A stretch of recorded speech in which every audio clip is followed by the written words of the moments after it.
സാക്കി വിട്ടുകൊണ്ട് ദിവസേന ലോകം ഭരിക്കാൻ ഇറങ്ങുന്നത് ഇതിനായിരുന്നു നിന്റെ ചീത്ത സ്വപ്നത്തിൽ പോലും ഞാൻ കരുതിയില്ല. കർത്താവേ, അയ്യോ എന്നെ ചതിച്ചേ, അയ്യോ കർത്താവേ, അയ്യോ എന്നെ ചതിച്ചേ. നോക്ക് നോക്ക്, കണ്ണൂർന്ന് നോക്ക്. പുന്നാരം കൊണ്ട് തിരുവിളയാട്ടം കണ്ടോ? 1 അല്ല 2. കണ്ണൂർന്ന് നോക്കണല്ലേ. എന്താണ് കാര്യം? കുന്തം. ഇതിൽ പറയാൻ എന്തോ കാര്യം ഇരിക്കുന്നു?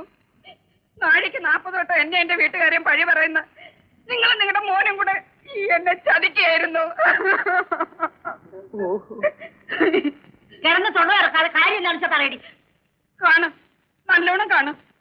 പുന്നാരം മോന്റെ യൂണിഫോമത്തിനകത്ത് നെഞ്ചോട് ചേർത്ത് സൂക്ഷിച്ചിരുന്നു. അയ്യോ, സുന്ദരി കോതകളുടെ ഫോട്ടോ 1 അല്ല 2 എണ്ണം.